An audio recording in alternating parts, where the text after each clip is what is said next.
તમારો કૂતરો Tommy Tommy અને અમારો કૂતરો કૂતરો કૂતરો, આ એવી વાત થઈ ને. તમારો કૂતરો તમે એને ટોમી ટોમી કરીને આખા જગની અંદર એને પૂજા કરાવરાવી દો, અમારો કૂતરો બીજો સારો હોય તો એને કૂતરો કૂતરો કરીને એને ખેલ પૂરો કરી દેવાનો.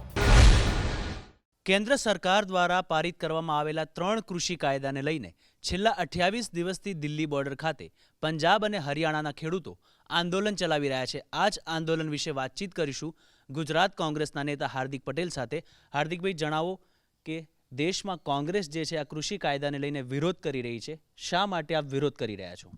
દેખો, સૌથી પહેલાં તો આજે 23 ડિસેમ્બર છે અને ખેડૂત દિવસ નિમિત્તે હું ગુજરાતના તમામ ખેડૂતોને શુભેચ્છા પાઠવું છું અને ભારતનું અભિમાન કહી શકાય, ભારતનું ગૌરવ કહી શકાય એવા સૌ ખેડૂતોને નમન કરું છું. બીજી વાત, આપે જે સવાલ કર્યો કે ખેડૂત બિલનો વિરોધ માત્ર કોંગ્રેસે શરૂ નથી કર્યો. ખેડૂત બિલનો સૌ પ્રથમ વિરોધ આ દેશના ખેડૂતોએ શરૂ કર્યો હતો અને આ ભારતની અંદર લોકસભા કે રાજ્યસભામાંથી કોઈ પણ કાયદાને પસાર કરવો હોય તો સ્વાભાવિક રીતે વિપક્ષ સાથે ચર્ચા કરીને કાયદાને પસાર કરવો જોઈએ. 3 જે કાયદાઓ ભારતીય જનતા પાર્ટીની આ સલ્તનતે પાસ કર્યા છે એમાં સૌથી મોટો સવાલ એ છે કે આ દેશની અંદર નરેન્દ્રભાઈ મોદીએ 2014ની અંદર એક જ વાત કરી હતી કે મારી સરકાર બનશે તો સ્વામિનાથન રિપોર્ટ લાગુ કરીશ. સ્વામિનાથન રિપોર્ટ લાગુ કરવાની જગ્યાએ આ દેશની અંદર પહેલીવાર એવું બન્યું કે દેશના લોકો, દેશના ખેડૂતો સરકારે આપેલી વસ્તુનો વિરોધ કરી રહ્યા છે. નહીં તો આ દેશની અંદર વસ્તુ માગવા માટે, કાયદો લેવા માટે વિરોધ પ્રદર્શનો થતા હોય, સરકાર સામે અવાજ ઉઠતો હોય. આ 3 જે કાયદાઓ કેન્દ્ર સરકાર દ્વારા પસાર કરવામાં આવી એ બાદ ખેડૂતોની જે મુખ્ય માંગો હતી એ બહુ સ્પષ્ટ હતી કે આ દેશની અંદર વારંવાર જે ખેડૂતોએ આંદોલન કર્યા છે એની અંદર ખેડૂતોની 2 માંગ હતી. એમાં પહેલી માંગ હતી ટેકાના ભાવ, જેને આપણે MSP કહીએ છીએ, અને બીજી વાત હતી કે APMC માર્કેટ સુરક્ષિત રહેવા જોઈએ. આ 3 જે કાયદાઓ પસાર કર્યા એની અંદર આ 2 જ મુખ્ય વાતોનો સમાવેશ કરવામાં નથી આવ્યો અને જે વાતને લઈને પંજાબ અને હરિયાણાના ખેડૂતોએ સરકારની સામે બળિંગું ફૂંક્યું, સરકાર સામે વિરોધ પ્રદર્શન કર્યું અને ખેડૂતોની માંગ છે કે આ 3 કાયદા છે એ પાછા લો. તમારે પાછા ન લેવા હોય. વારંવાર નરેન્દ્રભાઈ મોદીએ એમના ભાષણમાં 2 દિવસ પહેલાં કહ્યું કે ભાઈ આ 3 કાયદાઓની અંદર કોઈ પણ પ્રકારે MSP કે APMC માર્કેટને નુકસાન નથી. જો તમે બોલી રહ્યા છો, જો તમે દેશના ખેડૂતોને આશ્વાસન આપી રહ્યા છો તો પછી 3 કાયદામાં આ બંને મુદ્દાનો ઉમેરો કેમ કરવામાં નથી આવતો? કોંગ્રેસ પાર્ટી આ દેશની વિપક્ષ છે. વિપક્ષના નાતે અમારી જવાબદારી બને કે આ દેશની અંદર આઝાદી બાદ સૌથી મોટું આંદોલન થઈ રહ્યું છે. આ આંદોલનને અમારે ટેકો આપવો જોઈએ અને સ્વાભાવિક રીતે જ્યારે આ 3 બિલ લોકસભા અને રાજ્યસભામાંથી પસાર થતા હતા એ સમયે પણ કોંગ્રેસ પાર્ટીએ વિરોધ કર્યો હતો. હું બહુ સ્પષ્ટ રીતે આપના માધ્યમથી ગુજરાતના ખેડૂતોને પણ એ વાત પહોંચાડવા માગું છું અને આપને પણ કહેવા માગું છું કે આ દેશની અંદર ખેડૂતોની માંગ માત્ર 3-4 મુદ્દાઓને લઈને છે. ખેડૂતો બહુ સ્પષ્ટ કહે છે કે અમે જે મહેનત કરીએ છીએ તેની કિંમત નક્કી કરવાનો અધિકાર અમને હોવો જોઈએ, અથવા પછી તમે જો અમને એ કિંમત નક્કી કરવાનો અધિકાર નથી આપતા તો પછી અમને અમારી મહેનતનું સાચું ફળ મળવું જોઈએ. જો કોઈ કંપની પોતાની કંપનીમાંથી ફેર એન્ડ લવલી, કોલગેટ જેવી નાનામાં નાની વસ્તુનું ઉત્પાદન કરે અને એની કિંમત જો એ નક્કી કરતી હોય, MRP આપણે જેને કહીએ છીએ, તો ખેડૂતના ખેતરમાંથી કપાસ, મગફળી કે વિવિધ તલ, ડાંગર, ઘઉં જેની ખેતી થાય છે તો એ ખેતીનો પાક ખેડૂતને સાચો કેમ નથી મળતો એ વાતને લઈને અત્યારે ખેડૂતો લડાઈ કરી રહ્યા છે. બીજી વાત છે APMC માર્કેટ. ઘણા બધા ભારતીય જનતા પાર્ટીના અંધભક્તો કહીએ કે એમના નેતાઓ વિવિધ જગ્યાએ પ્રવાસ કરીને, સભાઓ કરીને કહે છે કે ગુજરાતના ખેડૂતોને આને કોઈ વાંધો નથી. હું એ પૂછવા માંગુ છું કે આજે તમામ APMC માર્કેટ ક્યાંક ને ક્યાંક ભારતીય જનતા પાર્ટીના નેતાઓના હસ્તક થઈ ગઈ છે. 2005ની અંદર બિહારની અંદર, આ ભારતની અંદર શા માટે પંજાબ અને હરિયાણામાં આંદોલનની શરૂઆત થઈ, શા માટે ઉત્તર પ્રદેશના ગાઝિયાબાદ, મેરઠમાં આંદોલન ચાલી રહ્યું, એનું કારણ એટલું છે કે તે APMC માર્કેટ બહુ મોટા પાયે છે. બિહારની અંદર 2005ની અંદર APMC માર્કેટ જો એક્ટ હતો, APMC એક્ટ, એને ખતમ કરી દેવો, જેના કારણે જે ગરીબી બિહારની અંદર દિવસે દિવસે વધી રહી છે, ખેતી દિવસે દિવસે ઘટી રહી છે અને મજૂરી દિવસે દિવસે વધી રહી છે. જો APMC એક્ટ બંધ કરી દેશો તમે, APMC માર્કેટ બંધ થઈ જશે તો ખેડૂતો પોતાનો પાક ક્યાં વેચશે? વારંવાર ભાજપના નેતાઓ એવું કહે છે ટીવી ડિબેટના માધ્યમથી કે ભાઈ ખેડૂતો પોતાનો પાક કોઈ પણ જગ્યાએ વેચી શકે. તો હું એમને કહેવા માંગુ છું કે ભાઈ અત્યારે પણ ઓલરેડી અત્યારના સમયે પણ ખેડૂતો પોતાનો પાક કોઈ પણ જગ્યાએ વેચી શકે છે. તમારો કાયદો આવશે અને ખેડૂતો અલગ અલગ જગ્યાએ પાક વેચે, એ ખોટી વાત છે. માની લો કે અમારા ખેતરની અંદર જીરું થતું હોય કે કપાસ થતું હોય તો અમે એને ખાલી વિરમગામમાં જ નથી વેચતા, અમે એને ઊંઝા પણ વેચી શકીએ, અમે એને રાજકોટ પણ વેચી શકીએ, જ્યાં એનું માર્કેટ હોય અમે કોઈ પણ જગ્યાએ વેચી શકીએ. તો એટલા માટે અમે આ 3 કાયદાઓનો વિરોધ કરી રહ્યા છીએ. અને બહુ સ્પષ્ટ વાત છે, આ કાયદો અમને વ્યક્તિગત નુકસાન નથી કરતો, પણ આ દેશના હજારો લાખો કરોડો ખેડૂતો છે જે ખેડૂતો સપનાઓ જોઈ રહ્યા છે. 22 દિવસથી દિલ્હીની બોર્ડર ઉપર ખેડૂતો આંદોલન કરતા હોય, 30 થી 32 ખેડૂતો પોતે શહીદ થઈ ગયા હોય, અને સરકારનું મોઢાનું ક્યાંક ને ક્યાંક એમનો હું એવું કહેવા માંગીશ કે એ જાગૃત કેમ નથી થતા. આ તો પહેલાં જેવું થયું કે દિલ્હીની બોર્ડર ઉપર ખેડૂતો આંદોલન કરી રહ્યા છે, નરેન્દ્રભાઈ કચ્છની અંદર આવીને ખેડૂતોને મળી રહ્યા છે.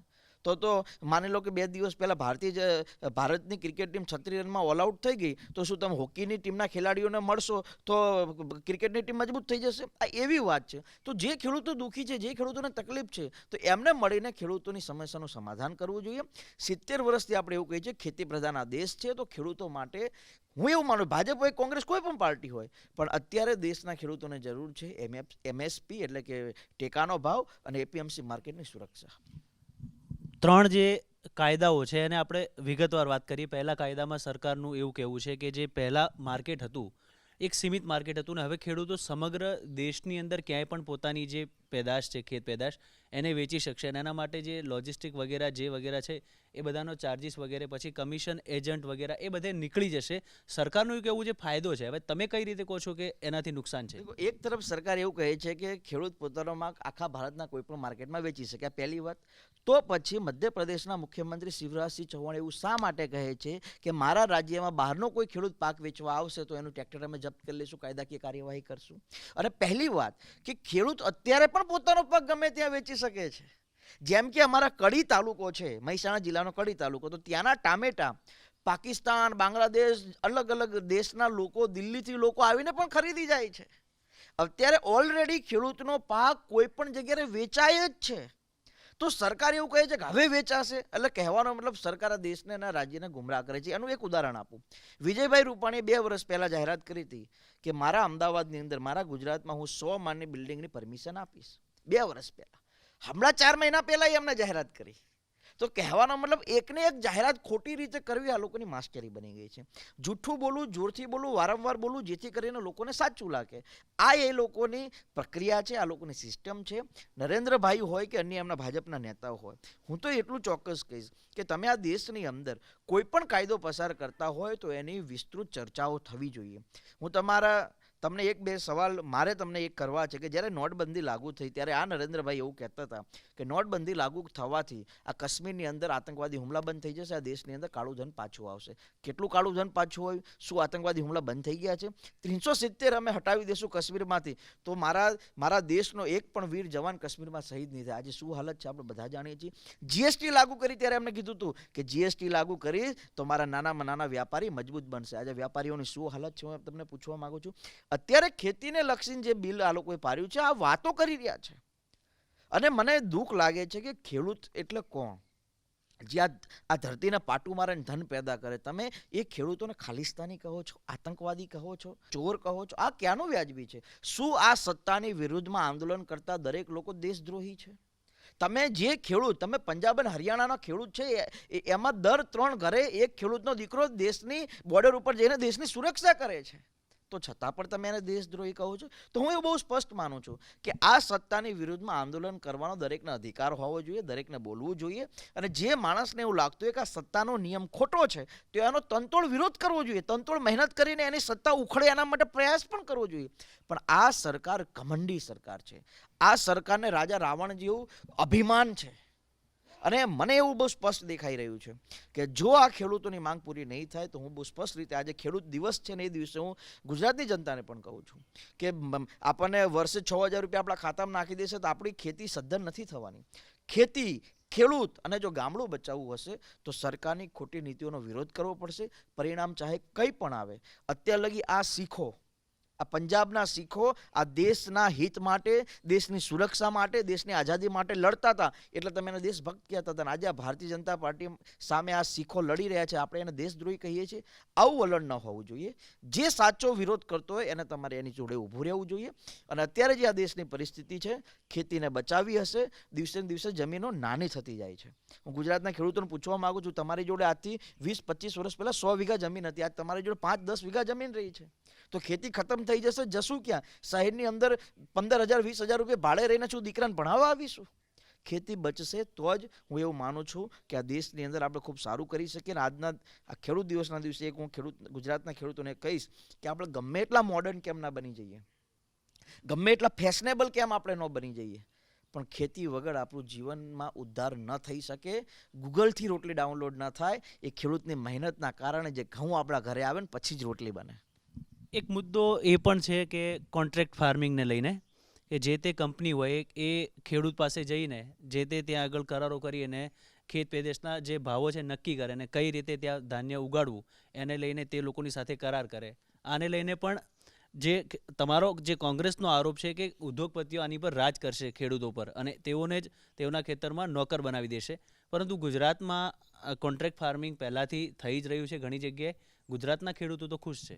ક્યાં ખુશ છે? કોન્ટ્રાક્ટ ફાર્મિંગનો મતલબ શું થાય? હું તમને એક વાત કહું, ગુજરાતની અંદર 4 કૃષિ યુનિવર્સિટી છે જે સરકારી યુનિવર્સિટી છે. એને દિવસે ને દિવસે પ્રાઇવેટ યુનિવર્સિટી બનાવવા તરફ આગળ વધી રહ્યા છે. સરકાર ગુજરાતની અંદર પરમ દિવસે એક રિપોર્ટ ફાઇનલ આવી ગયો છે કે આ ગુજરાતની અંદર સૌથી વધુ રાજ કોને કર્યું? તો કે ભારતીય જનતા પાર્ટીએ કર્યું. ભારતીય જનતા પાર્ટીએ છેલ્લા 25 વર્ષમાં કયા વિસ્તારમાં જઈને વૈજ્ઞાનિક પદ્ધતિએ ખેડૂતોને નવી ખેતી કરવી જોઈએ એના માટે એક પણ કામ કર્યું હોય તો મને કહો. કોન્ટ્રાક્ટ ફાર્મિંગની જે આપ વાત કરી રહ્યા છો, ઓલરેડી આજે માની લો કે મારી જમીન હોય, મારી જમીન મારે કોઈકને ભાગવી આપવી હોય તો હું અત્યારે આપી શકી છું. મારા ખેતરની અંદર માનો કે અમારા સાબરકાંઠા અને બનાસકાંઠા જે બટેકાની ખેતી થાય છે તો અમુક કંપનીઓ ડાયરેક્ટ જ ખેતરની અંદરથી બટાકા ખરીદી લે છે. તો જે ખેડૂતને મન ફાવે, જે ખેડૂતને મન મરજી જે પણ જગ્યાએ એને સેલ કરવી હોય પોતાની વસ્તુ, જે પણ જગ્યાએ પોતાના ખેતરને કોઈકની ત્યાં ગીરવે મૂકવી હોય, ભાગીદારી આપવી જોઈએ, ભાગવી આપવી જોઈએ, એ બધું જ થઈ રહ્યું છે. અત્યારે ખરેખર ગુજરાતની અંદર શું જરૂર છે તો કે ટેકાનો ભાવ, પાક વીમો, રોજડા અને ભૂંડના ત્રાસથી જે ખેતર ખરાબ થઈ રહ્યા છે એના માટે તાર ફેન્સિંગની સુવિધા, ઇકો ઝોન જે ગીર અને જેવા વિસ્તારમાં જે ઇકો ઝોન સિસ્ટમ આ લોકોએ લગાવી છે, ખેડૂત બિચારો પોતાના ખેતરની અંદર 5 ફૂટનો થાંભલો પણ નથી લગાવી શકતો. એ બધું હટાવો ને તમે. અને ગુજરાતનો ખેડૂત કયો તમે વાત કરો છો કે જે આ સરકારથી રાજી છે? પાક વીમાના નામે આખું સૌરાષ્ટ્ર રાડુબૂમ કરી રહ્યું છે. જે તે કંપનીઓ આજે મેટ્રો કે બુલેટ ટ્રેનના નામે આજે આખા સાઉથની અંદર મારા ખેડૂતોની જમીનો જઈ રહી છે. હા, એક વાત હકીકત છે કે અહીંયા વિરોધ પ્રદર્શન નથી થતું. એનું એક જ માત્ર કારણ છે સરકારનો ડર. ગુજરાતની અંદર 200 ખેડૂતો દિલ્હી જતા હોય ને તમે રાજસ્થાન બોર્ડરથી, ઉદયપુર બોર્ડરથી જો અમને પકડી પાડતા હોય તો તમે કેટલા બધા ડરી રહ્યા છો? મને એક વાત બહુ સ્પષ્ટ દેખાઈ રહી છે કે ભારતીય જનતા પાર્ટી જ્યારે વિપક્ષમાં હતું, કોંગ્રેસ સત્તામાં હતું, ત્યારે અન્ના હજારેનું આંદોલન થયું. અમે લોકતાંત્રિક પદ્ધતિથી કોંગ્રેસ પાર્ટીએ દરેક માણસને વિરોધ કરવાનો અધિકાર આપ્યો છે. એવો તો કેવો ડર? હરિયાણામાં પણ ભારતીય જનતા પાર્ટીની સરકાર છે, ત્યાંથી પણ ખેડૂતો આવી રહ્યા છે. એવો તો દિલ્હી અને હરિયાણાની બોર્ડર ખૂબ નજીક છે. 2 કિલોમીટરનો ફરક છે. લોકો બોર્ડર ઉપર આવી શકે. પંજાબની વાત છે ત્યાં સુધી તો પંજાબના ખેડૂતો અને હરિયાણા ખેડૂતો ખૂબ એગ્રેસિવ છે. ત્યાં જમીનો મોટી છે, તમે સમજો. હજુ ગુજરાતની અંદર જમીનો દિવસે દિવસે ટૂંકી થતી જાય છે. લોકો ખેતી તરફથી દૂર જઈ રહ્યા છે. અને ત્યાં મૂળ આખા દેશની અંદર જે ચોખા, જે આપણે ડાંગર કહીએ, ચોખા અને ઘઉં, આ દેશની અંદર 70% જે ઉત્પાદન થતું હોય પંજાબ અને હરિયાણામાં થાય છે. ત્યાં 100 વીઘાની જમીનો છે. અહીંયા જે 100 વીઘાની જમીનો હતી 10-12 વીઘા જમીનો થઈ ગઈ. તો જ્યારે 100 વીઘા જમીન હતી, 100 વીઘા જમીનમાં જ્યારે નુકસાન થતું ત્યારે એને મોટું નુકસાન દેખાતું. એટલા માટે કિસાન સંઘની જોડે રહીને એ વખતે સરકારનો વિરોધ થતો. હવે 10 વીઘા જમીન રહી, 10 વીઘા જમીનમાં કપાસ ખરાબ થઈ જાય કે મગફળી ખરાબ થાય તો વિરોધ કરવાનો જ હવે ખેડૂત. એને એમ થાય ચાલો 10 વીઘા જમીનમાં ખરાબ થઈ ગયું, મહેનત કરવી પડશે, 10 વીઘા જમીનમાં બીજું કંઈક ઉગાડવું પડશે. તો પરિસ્થિતિ બદલાઈ ગઈ છે.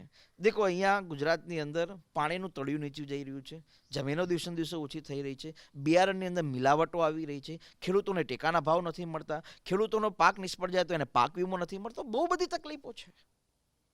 આટલું બધું થઈ રહ્યું છે, દિલ્હીમાં આંદોલન ચાલે છે, ગુજરાતમાં તમે કહો છો સરકાર ડરાવે છે. હાર્દિક પટેલ ક્યાં છે? લોકો સવાલ પણ પૂછી રહ્યા છે.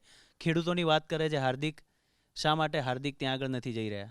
પહેલે તો જે લોકો આવા સવાલ કરતા હોય ને મૂર્ખ કહેવાય, કેમ કે એ લોકો પેપર નથી વાંચતા, એ લોકો ગુજરાતની જાણકારી નથી રાખતા. તમારા વિરોધીઓ જ સવાલો ઉઠાવી રહ્યા હું એ જ કહું, ઓલરેડી મને ગુજરાત બહાર જવા ઉપર પાબંદી છે. ગુજરાત હાઈકોર્ટે મને ગુજરાત બહાર નહીં જવા માટેનો આદેશ કરેલો છે. છતાં પણ અમારી ટીમ દ્વારા મેં દિલ્હી બોર્ડર ઉપર જે ખેડૂતો બેઠા છે એમના માટે મેં 50 કટ્ટા ઘઉં, 50 કટ્ટા ચોખા અને 25 ડબ્બા અમે તેલ અહીંયાથી અમે મોકલીએ. તો બનતા પ્રયાસો અમે ખેડૂતો માટે કરી રહ્યા છીએ. વાત રહી ગુજરાતની, તો ગુજરાતની અંદર છેલ્લા 5 દિવસ અમે વિવિધ વિસ્તારની અંદર કાર્યક્રમો ગોઠવેલા છે, જેમાં અમે જે ખેડૂતો શહીદ થયા છે તો ખેડૂતોને શ્રદ્ધાંજલિ આપી, જે 3 કાળા કાયદાઓ છે કાળા કાયદાઓની હોળી કરવી, અલગ અલગ વિસ્તારની અંદર તાલુકા વાઇઝ પ્રોગ્રામો કરવા, સભાઓ કરવી, ખેડૂતોને સાચી માહિતી આપી.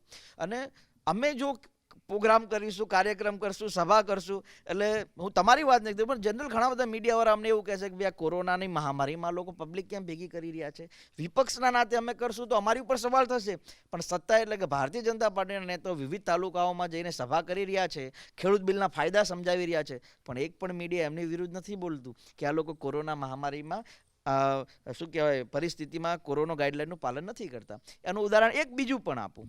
દિલ્હીની અંદર લોકસભાનું સત્ર નહીં બોલાવવાનું બહાનું એક હતું કે ભાઈ કોરોના છે એટલા માટે લોકસભાનું સત્ર ન બોલાવી શકાય, પણ એ જ ભારતીય જનતા પાર્ટીના ગૃહમંત્રી બંગાળની અંદર જઈને હજારો લોકો ભેગા કરી રહ્યા છે, ત્યાં કોરોના નથી આવતો. એટલે કહેવાનો મતલબ વિપક્ષના નાતે અમને લોકોને ખૂબ ડરાવે, ધમકાવે, બધું જ થાય, પણ અમે લોકો ડરવાવાળા નથી. સાચી હકીકત, સાચી માહિતી અમે ગુજરાતના લોકો સુધી પહોંચાડીશું. બંગાળમાં કાયદો તોડે તો મમતા બેનર્જીને કાર્યવાહી કરવી જોઈએ ને?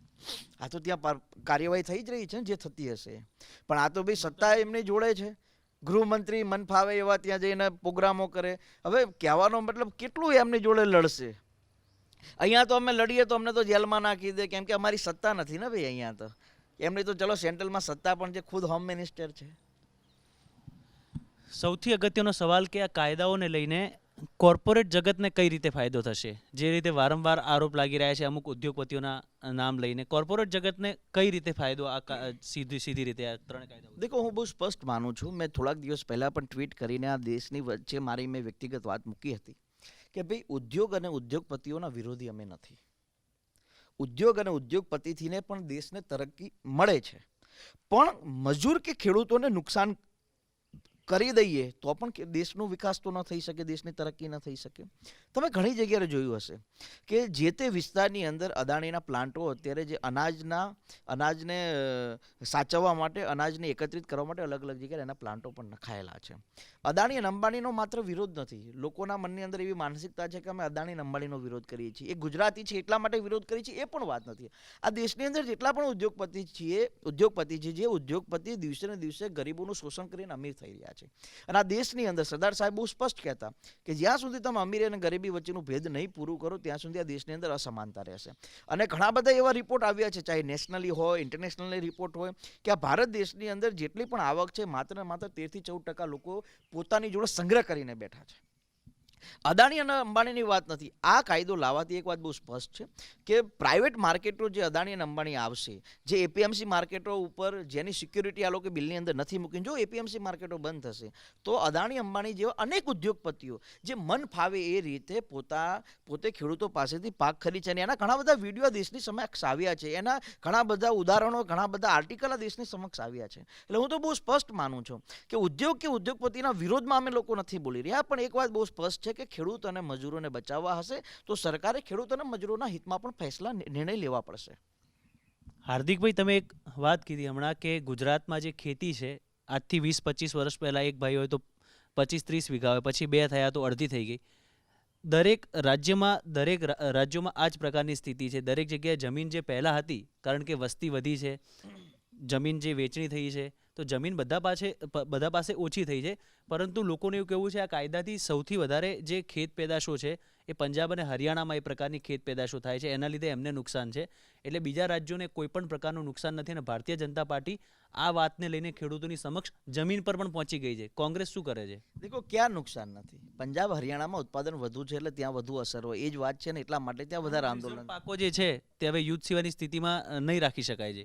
નહીં, એ અલગ અલગ નિર્ણયો દરેક રાજ્યના હોય છે. દરેક રાજ્યમાં અલગ પ્રકારની ખેતી થતી હોય છે. દરેક રાજ્યમાં અલગ પ્રકારના નિર્ણયો હોય છે. અલગ પ્રકારની જમીનો હોય છે. ગુજરાતની અંદર આપણે કપાસ, મગફળી, એરંડા, જીરું, તલ, એ ડાંગર, અલગ અલગ પ્રકારની ખેતી છે ને એને અલગ અલગ પ્રકારની સિસ્ટમથી એને નક્કી કરવામાં આવી છે. વાત રહી કોંગ્રેસ પાર્ટી, તો કોંગ્રેસ પાર્ટી સાચી હકીકત દેશની સામે મૂકી રહી છે. અમે આ દેશની અંદર તોડફોડ કરીને અમે અમારો વિરોધ પ્રદર્શન કરીએ, એ ભારતીય જનતા પાર્ટીનું કામ છે, અમારું કામ નથી. આ લોકોની સમક્ષ પણ નથી પહોંચી રહ્યા ને. અરે પહોંચી રહ્યા છે, ક્યાં નથી. ગુજરાતની અંદર વિભિન્ન જિલ્લાઓની અંદર, તાલુકાઓની અંદર અમે કાર્યક્રમ કરીને લોકોને જાગૃત કરી રહ્યા છીએ. એવી જ રીતે મારા ગુજરાતની ચિંતા કરવાની છે ને મારે રાજસ્થાનની કે ઉત્તર પ્રદેશની ચિંતા મારે નથી કરવાની. હું જે ધરતીમાંથી મારો જન્મ થયો છે, મારે એ ધરતીનું ઋણ ચૂકવવાનું છે. મારે ઉત્તર પ્રદેશમાં ઋણ ચૂકવવા અત્યારે નથી જવાનું. તો મારું કામ છે ગુજરાતના ખેડૂતોની ચિંતા કરવાનું. અત્યારે તો અમે ગુજરાતના ખેડૂતોની ચિંતા માટે જ અલગ અલગ કાર્યક્રમ કરી રહ્યા છીએ ને. ગાંધીનગરની અંદર 1 દિવસના ઉપવાસ કર્યા હતા. અત્યારે પણ અમારા તમામ પ્રદેશના નેતાઓ અલગ અલગ તાલુકા જિલ્લાઓમાં જઈને બનતા તમામ પ્રયાસો ગુજરાતના ખેડૂતોને જાગૃત કરવાના કરી રહ્યા છે.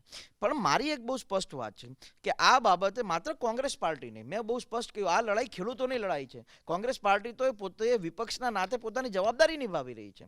ગુજરાતના ખેડૂતોએ એગ્રેસિવ બનવું પડશે. ગુજરાતના ખેડૂતોએ પોતાના અધિકારની વાત સરકાર સામે એગ્રેસિવતાથી મૂકવી પડશે. અને હું એક બહુ સ્પષ્ટ કહું છું, ભલે તમને જાહેર વિરોધ નથી દેખાતો ગુજરાતના ખેડૂતોનો, પણ અંડરકરન્ટ ખૂબ છે ગામડાઓની અંદર. કે ભારતીય જનતા પાર્ટીના નેતાઓને શું કામ ગામડે જઈને ખાટલા બેઠકો કરવી પડે જો એમનો કાયદો સાચો હોય તો. અને એક તરફ તમે એવું કહો છો કે કોંગ્રેસના કહેવાથી લોકો મત નથી આપતા, તો શું કોંગ્રેસના કહેવાથી લોકો આંદોલન કરવા માંડી જશે? 40% વોટ મળ્યા હતા હાર્દિકભાઈ 2017માં, 39% જેટલો વોટ શેર હતો. નહીં, એમને ભારતીય જનતા પાર્ટીના લોકો એવું કહે છે કે ભાઈ કોંગ્રેસ પાર્ટી ખેડૂતોને ભડકાવે છે, ખેડૂતોને ઉશ્કેરે છે. હું એમને કહેવા માંગુ છું, એક તરફ તમે એવું કહો છો કે કોંગ્રેસના કહેવાથી લોકો વોટ નથી આપતા, તો શું કોંગ્રેસના કહેવાથી આંદોલન થવા માંડી જશે? એટલે ભારતીય જનતા પાર્ટી ગુમરાહ કરી રહી છે. જો બહુ સ્પષ્ટ વાત છે, સીએનું આંદોલન થયું તો કે આ ગુમરાહ કરી રહ્યા છે. બેરોજગારીનું આંદોલન થયું તો કે આ લોકો ગુમરાહ કરી રહ્યા છે. કોઈ સમાજ આંદોલન કરે તો કે આ લોકો ગુમરાહ કરી રહ્યા છે. અરે ભાઈ, તમે એકલા જ સાચા, તમે એકલા જ રાજા હરિશ્ચંદ્ર છો, બાકી બધા ખોટા છે. કોઈને આંદોલન જ નહીં કરવાનું, કોઈને બોલવાનું જ નહીં. તમે કહો એ જ બધું સાચું. મતલબ તમારો કૂતરો ટોમી અને અમારો કૂતરો. આ એવી વાત થઈ ને. તમારો કૂતરો તમે એને ટોમી કરીને આખા જગની અંદર એને પૂજા કરાવરાવી દો. અમારો કૂતરો બીજો સારો હોય તો એને કૂતરો કરીને એને ખેલ પૂરો કરી દેવાનો. તો આ દેશની અંદર કોઈ પણ માણસ આંદોલન કરે તો એ આંદોલનને સમજવું જોઈએ ને. અને મૂર્ખા થોડી ના છે. કેટલી ડિગ્રી? 4 ડિગ્રી ઠંડી છે. દિલ્હીની બોર્ડર ઉપર ખેડૂતો આંદોલન કરી રહ્યા છે. ગાંડા થોડા છે? પોતે ઘર બહાર છોડીને આવે છે. 33 લોકોના મૃત્યુ થઈ ગયા છે. એટલે તમે 303 જણા જ સાચા, ભાજપના 303 જ સંસદ સભ્યો સાચા, દિલ્હીની બોર્ડર ઉપર 7.5 લાખ ખેડૂતો સતત આંદોલન કરીએ છીએ ખોટા. બસ આટલો જ મારો સવાલ છે. રાજનીતિમાં આરોપ પ્રત્યારોપ તો થતા હોય છે અને તમને ખબર છે કે જે આંદોલન જો સફળ બની જાય તો એનો ફાયદો વિપક્ષને પણ થતો હોય છે. ચૂંટણીમાં જે તે વખતે અન્ના આંદોલન વખતે નવનિર્માણ આંદોલન થયું તેનો ફાયદો જનસંઘ લઈ ગયું હતું. એ વખતે જનતા પાર્ટી લઈ ગઈ. એ વખતે પક્ષને નુકસાન થતું હોય ને, એ તો સ્વાભાવિક છે. તો કોંગ્રેસના શાસનમાં અન્નાએ આંદોલન કર્યું, અહીંયા જેટલા લોકો હતા તો શું બધા અન્નાના સમર્થકો હતા? ભારતીય જનતા પાર્ટીના નેતાઓ ટોપી પહેરીને પહોંચી ગયા કે મેં હું અન્ના કરતા. તમે આંદોલનને કઈ સારું નહોતું કીધું? કોને નથી કીધું? પક્ષે ભાઈ કોંગ્રેસ પક્ષે એમને જગ્યા આપી હતી. કોંગ્રેસ પક્ષે એમની જોડે વિરોધ કરવા માટેની એમને કોંગ્રેસ પાર્ટી આ ભારત દેશની અંદર, આઝાદ ભારતની અંદર દરેક માણસને વિરોધ કરવાની સત્તા આપે છે. એ કોંગ્રેસ પાર્ટી આપે છે. કારણ કે કોંગ્રેસ પાર્ટી આ ભારતના બંધારણને સમજે છે. આ ભારતીય જનતા પાર્ટી વાળાની જેમ નથી. કેમ ખેડૂતોને રામલીલા મેદાન નથી આપતા તમે કે જાઓ તમે દિલ્હીની બોર્ડર ખાલી કરી નાખો, તમે જાઓ એક જગ્યાએ જઈને બેસીને આંદોલન કરો? કેમ નથી આપતા જગ્યા? બુરાડીમાં જગ્યા આપવાની વાત કરી. અરે શું કામ? પણ તમે એક જગ્યાએ માનો કે અમે ગુજરાતની અંદર, હું એ બાબતે આનંદીબેન હારા કહું છું કે અમે લોકો રિવરફ્રન્ટ માંગ્યું હતું, અમને જીએમડીસી ગ્રાઉન્ડ આપ્યું મોટું, અમે સ્વીકારી લીધું. તો ગુજરાતના ખેડૂતો હોય કે દેશના ખેડૂતો, એમને બુરાડીની જગ્યા નથી જોતી, એમને રામલીલા મેદાન જોતું છે આંદોલન કરવા માટે. કેમ નથી આપતા તમે? અમે લોકો એમના હજારેને જે આંદોલન જે જગ્યા જોતી હતી જગ્યા આપી. પહેલા જંતર મંતર જોતી હતી તો કોંગ્રેસ પાર્ટી મનમોહનસિંહની સરકારમાં જંતર મંતરનું મેદાન આપ્યું. એમને કીધું કે ના, હવે અમારે રામલીલા મેદાન જોતું હોય તો અમે રામલીલા મેદાન આપ્યું. અમે સત્તાની ચિંતા નથી કરી, અમે લોકતંત્રને બચાવવાની ચિંતા કરી છે. તમે કીધું કે ગુજરાતમાં સરકારનો ડર છે એટલે ખેડૂતોને ડરાવવામાં આવી રહ્યા છે, એટલે દિલ્હી જઈ નથી રહ્યા. આપને યાદ હોય તો એક યુવાન બાઇક લઈને અહીંથી છેક દિલ્હી સુધી ગયો છે. એવા ઘણા નાના ઓર્ગેનાઇઝેશન છે, એ લોકો ગયા છે. હાર્દિકની ટીમ જઈ શકતી હોય તો ગુજરાત કોંગ્રેસ કેમ સક્રિયપણે કામ ના કરી શકે? ગુજરાતની અંદરથી હજારો લોકો, એટલે હું એવું કહું કે 3000 થી 3500 લોકો ત્યાં દિલ્હી પહોંચ્યા હશે. પરંતુ પરિસ્થિતિ ખૂબ ખરાબ. ખેતીની સિઝન છે, ઠંડીની સિઝન છે, ખેડૂતો પોતાનું ખેતર કે કામકાજ છોડીને ન પણ અત્યારે જઈ શકે. પણ આ સરકારને એટલો બધો ફાંકો હોય હું મારી દેશી ભાષામાં એકદમ પૂર્ણ ગામડાની ભાષામાં કહું, આ સરકારને એટલો મોટો ફાંકો હોય તો આ સરકાર ગુજરાતના ખેડૂતોને કોઈ પણ એક જગ્યા આપી દે કે ભાઈ ગુજરાતના ખેડૂતોને આ 3 કાળા કાયદાનો વિરોધ હોય તો આ જગ્યા ઉપર આવીને આંદોલન કરે. હું એક ખેડૂતના દીકરા તરીકે મા ધરતીની સોગંદ ખાઈને કહું છું, 1 લાખ ખેડૂતો એ જગ્યા ઉપર ઊભા થશે. લોકતંત્રની ચિંતા કરીને, લોકતંત્રને બચાવવાની નેમ લઈને તમે જગ્યા આપો. આ ભારતીય જનતા પાર્ટીની સરકારને ફાંકો હોય, એમને એવું હોય કે ના ના અમારો કાયદો સાચો છે અને ગુજરાતનો એક પણ ખેડૂત બહાર ના નીકળે, એક જગ્યા ખાલી આપી દે, હું દાવા સાથે કહું છું ગુજરાતના 1 લાખ ખેડૂતો ત્યાં વિરોધ કરવા આવશે. સરકાર પરમિશન નહીં આપે તો તમે ચૂપ જ બેસી રહેશો? નહીં, લોકો સ્વયંભૂ અલગ અલગ રીતે કરશે ને. જુનાગઢની અંદર 5000ની વસ્તીનું એક ગામ હતું, આખું ગામ ભેગું થઈને નક્કી કર્યું કે આ કાળા કાયદાનો આપણે વિરોધ કરવો છે. એવી રીતે અલગ અલગ ગામડાની અંદર સ્વયંભૂ, અને હું તો બહુ સ્પષ્ટ કહું છું કે જ્યાં સુધી સ્વયંભૂ લડાઈ ચાલુ ના થાય, કોઈના કહેવાથી લડાઈ ચાલુ થાય, એ મજા ન આવે. આ પંજાબના હરિયાણા ખેડૂતો શું કોઈ જગાડવા ગયું હતું? એમને ખબર પડી કે આ કાયદો મને નુકસાન કરે છે, આ કાયદો મારી ખેતીને નુકસાન કરે છે, આ કાયદો મારી આવનારી પેઢીને ખતમ કરી રહ્યું છે, આ કાયદો મારું ગામડું ખતમ કરી નાખશે, આ કાયદો મારી મહેનતનો જે પાક છે એનો સરખો ભાવ નહીં આવે, એટલા માટે વિરોધ કરી રહ્યા છે. અને હું તો બહુ સ્પષ્ટ માનું છું, આઝાદીની લડાઈ એમનેમ શરૂ નહોતી થઈ. આઝાદીની લડાઈ સ્વયંભૂ શરૂ થઈ હતી. ભગતસિંહને પણ જીવવાની આશા હતી, જીવવાની ચિંતા હતી, અને એના મા બાપની ચિંતા હતી, પણ શા માટે? કે મારે આ દેશ માટે મરવું છે, મારા દેશ માટે ફાંસી લટકી જવું છે. ગાંધીજી, સરદાર, નહેરુ સારા બેરિસ્ટર માણસો હતા. એ વખતે એ હજારો લાખો રૂપિયાની કમાણી કરી શકતા, પણ નહીં, અમારા દેશને બચાવવો છે. તો હું તો એવું કહું છું ગુજરાતના ખેડૂતોને કે તમે તમારી તો ચિંતા કરો, નથી કરવી ગુજરાતની ચિંતા, જાઓ, પણ તમે તમારી ખેતીની તો ચિંતા કરો, તમે તમારી આવનારી પેઢીની તો ચિંતા કરો, તમે તમારા કપાસ, મગફળી, તલ, એરંડાના પાકની તો ચિંતા કરો. કાલ ખેતી ખતમ થઈ જશે, ક્યાંથી લાવીશું ખાવાનું? અને ખેડૂત બહુ તાકાતવાળો માણસ છે. હું માનું છું ખેડૂતોની પરિસ્થિતિ ખરાબ છે અત્યારે. ખેડૂતો ખુલીને વિરોધ નથી કરી શકતા. ખેતીની ચિંતા છે, પરિવારની ચિંતા છે, પૈસાની ચિંતા છે. પૈસા નથી આજ ખેડૂતો જોડે. તો તેવા સંજોગો હું તો બહુ સ્પષ્ટ કહું છું કે કોંગ્રેસ તમારા માટે અવાજ ઉઠાવે કે ન ઉઠાવે, અમે વિપક્ષની રીતે અમે અમારી ભૂમિકામાં છીએ, પણ ખેડૂતો સ્વયંભૂ લડાઈ લડે. અને માત્ર ખેડૂતોને હું બહુ આ સરકારને પણ કહું છું કે આ ખેડૂતોની લડાઈ ન સમજો. આને ખાલી જો આની અંદર બેરોજગારી યુવાનો આવી ગયા, જો આની અંદર મહિલા સુરક્ષાનો મુદ્દો આવી ગયો, જો આની અંદર ગામડા બચાવવાની વાત આવી ગઈ, તો આ દેશની અંદર પરિસ્થિતિ આ ભારતીય જનતા પાર્ટીની સામે એક સંપૂર્ણ ક્રાંતિનું આહ્વાન થશે. તમે હવે એવું જ આશા રાખો છો કે 1977માં જે રીતે જેપી આંદોલન થયું, લોક આંદોલન થયું, એ આંદોલન પર જ હવે કોંગ્રેસ નિર્ભર રહેવા માંગે છે? કોંગ્રેસની ક્યાં વાત કરી ભાઈ, લોકોએ નિર્ભર થવું પડશે. વિપક્ષ એટલો મજબૂત નથી. ચિંતા ન કરો તમે, સરકારની વિપક્ષ ચિંતા મજબૂત કરો. નથી. અરે બોસ, હું એમ કહું છું, ચિંતા કોની હોય? જે સરકારમાં હોય એની ચિંતા. તમે અમારી ચિંતા ના કરો. અમે તો વિચારધારાને માનવાવાળા લોકો છીએ. અમે તો ગાંધી અમારું કામ તટસ્થતાથી જે સમાચાર, અમારે કોઈની ચિંતા કરવાની. કહું છું, તમે અમારી ચિંતા ના કરો. અમે વિપક્ષની ભૂમિકા બહુ સારી રીતે નિભાવી રહ્યા છીએ. અમારે જ્યાં આત્મમંથન કરવાનું હશે, ત્યાં અમે અમારા કાર્યાલયમાં બેસીને આત્મમંથન કરશું, આત્મચિંતન પણ કરીશું, અને જરૂર પડશે તો સંપૂર્ણ ક્રાંતિનું આહ્વાન પણ કરીશું. પણ હું તો બહુ સ્પષ્ટ કહું છું કે કોંગ્રેસ ઉપર નિર્ભર રહેવાનું પણ લોકોએ કામ નહીં કરવાનું, કા ભાજપ ઉપર નિર્ભર રહેવાનું લોકો કામ ના કરે. સ્વયંભૂ જાગૃત થાય, સ્વયંભૂ અવાજ ઉઠાવે. અમે લોકોએ જ્યારે સામાજિક આંદોલનની શરૂઆત કરી, 3 યોજના ગુજરાતના લોકોને અપાવી છે. અમે કોઈના ઉપર નિર્ભર નહોતા. 56ની છાતી લઈને નીકળ્યા હતા જાતે લડવા માટે, અને અમે એની અંદર સફળ થયા છીએ. તો એવી જ રીતે હું ગુજરાતના લોકોને કહું, તમને તકલીફ હોય, આજે ભ્રષ્ટાચાર કેવો નેવે મૂક્યો છે, ઈચ્છા પડે એવા માસ્કના નામે રૂપિયા લે છે, કોઈ માસ્ક ન પહેર્યું હોય, રૂમાલ બાંધ્યું હોય તો એ રૂપિયા લઈ લે છે. મુદ્દા ઘણા બધા છે ને. તમને તકલીફ થાય તમે કેમ નથી બોલતા? અમારા વિરંગમમાં એક કહેવત છે કે કૂતરું કરડે ને તો જ ચૌદ ઇન્જેક્શન લેવાય. જ્યારે કે કૂતરું ન કરડે ત્યાં સુધી ઇન્જેક્શન લેવા ન જવાય. જ્યાં સુધી લોકોને વ્યક્તિગત તકલીફ નહીં થાય તો જ જાગૃત થવાનું. બાજુવાળાને પડોશીને તકલીફ થઈ હોય, શું આપણે જાગૃત નહીં થવાનું? આપણે એવું વિચારી છોડો ને કાલ આપણા ઘરે આવશે ત્યાં જાગૃત થશું, એવું નહીં ચાલે. તમે માનો છો કે જે રીતે બિન સચિવાલયનું આંદોલન થયું, એ તમે ગયા હતા? બિન સચિવાલયનું આંદોલન કોઈ પણ રાજકીય નેતાના લીડરશિપ વગર થયું પહેલાં.